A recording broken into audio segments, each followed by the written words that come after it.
What is the gospel of Antinomianism?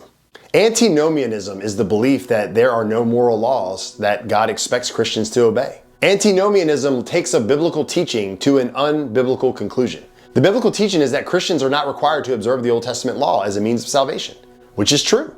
When Jesus died on the cross, he fulfilled the Old Testament law.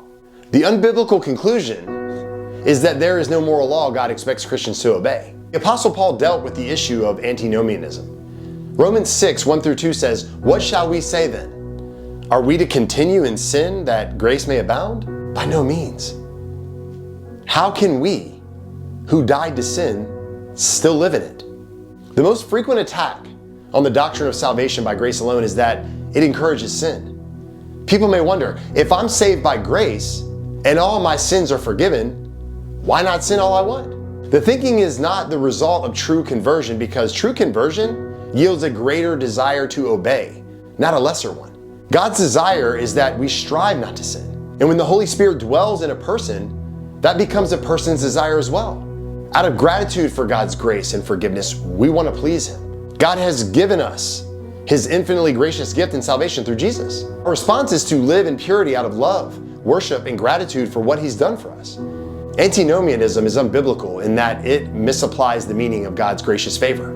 A second reason that antinomianism is unbiblical is that there is no moral law that God expects us to obey. 1 John 5:3 tells us, "For this is the love of God, that we keep His commandments, and His commandments are not burdensome." What is the law God expects us to obey? Well, it's the law of Christ, which is to love the Lord your God with all your heart, with all your soul, and with all your mind and all your strength. This is the first and the greatest commandment, and the second is like it: love your neighbor as yourself. Jesus goes on to say that all the law and the prophets hang on these two commandments.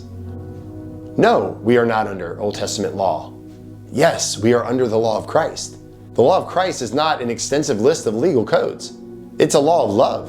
The reality is if we love God with all of our heart, all of our soul, all of our mind and strength, we will do nothing to displease Him.